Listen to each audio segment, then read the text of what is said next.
welcome to Classic Sitcoms Facts and Trivia. I appreciate you being here. Before we get started, I want to please ask you to please subscribe if you have not yet. Please share these out on your Facebook page.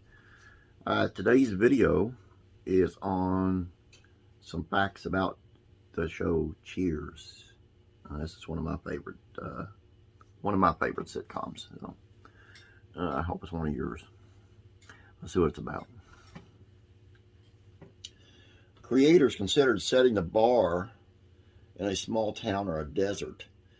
Co-creator Les Charles, who had previously produced Taxi, recalled in an oral history with GQ, "We talked about putting this bar out in the desert somewhere or in a small town, but once we were looking at a city, we immediately went to Boston. Imagine how different the series would have been in a desert oasis." It was one of the earliest sitcoms to feature serialized storytelling. The narrative practice is so commonplace today that we almost forget, but sitcoms were once one-and-done stories. There might have been a two-parter here and there, but Cheers popularized the notion of a sitcom with long story arcs, season-long plots, and cliffhangers. Les Charles noted, "We may have been partly responsible for what's going on now, where if you miss the first episode or two, you're lost. I feel kind of bad about it." Nicholas Colasanto scribbled his lines into the set. Colasanto wrote down some of his dialogue around the bar so as not to forget his lines. For the episode Coach Buries a Grudge, he wrote one of his lines, "It's as if he's still with us now," on the wood to the right of the front door. After Colasanto's death, actors would ritually slap the spot when entering the set, like football players entering a hallowed stadium. The show performed horribly in the ratings at first. The sitcom almost failed to make it past the first season. The benevolence and faith of NBC exec Brandon Tarkataw kept it going. Cheers finished near the bottom of the list of the 77 network series that season. To help boost ratings, NBC produced a Cheers skit to air with the Super Bowl. Reruns in the summer of '83 performed much better, perhaps bolstering the hopes in both the boardroom and the writer's room. Shelley Long and Rhea Perlman were pregnant at the same time, though only one showed it on screen.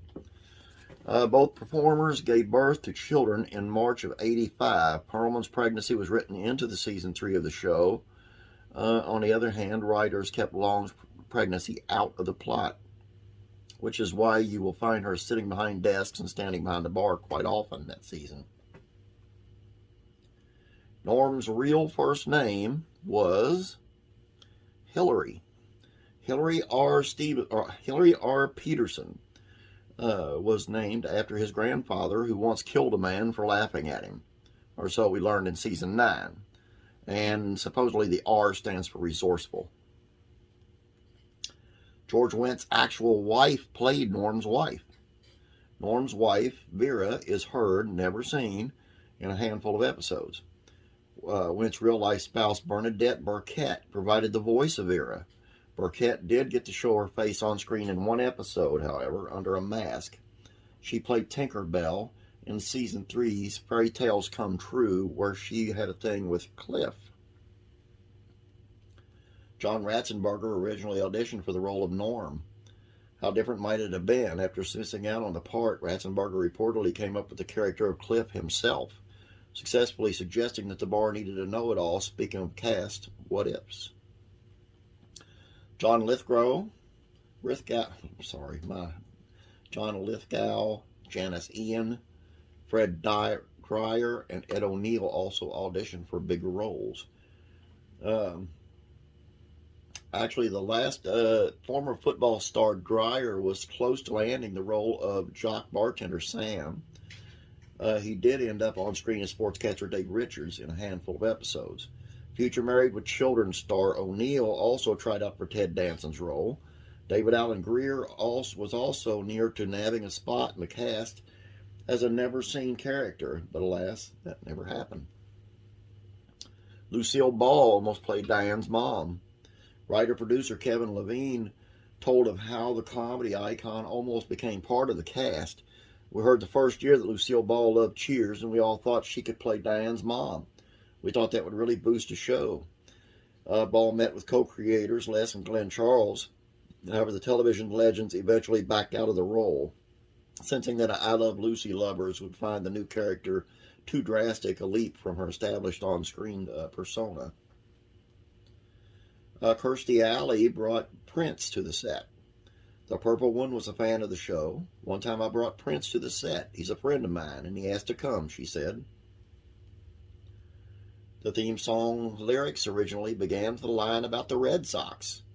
As a songwriter, you want to write a song where everybody knows your lyrics. Songwriter Gary Portnoy certainly achieved that with the immortal opening theme to Cheers. Making your way into the world today takes everything you got. The tune began in demo form, however. The ditty opened with a line about the Boston sports. Singing the blues when the Red Sox lose is a crisis in your life, Portnoy crooned. Perhaps it was changed so not to offend the fans. And that's all I got for you. I hope you enjoyed this. I'm going to follow this up, not necessarily tomorrow, but the one on Frasier, too. I love Frasier. Frasier is a great show. I know we're getting a little past the 70s, just a little bit, but let's have some fun with it. We'll be digging back into the 60s and 70s tomorrow, so make sure you're here for that. Have a great day. Don't forget to subscribe. God bless, and I'll be praying for you.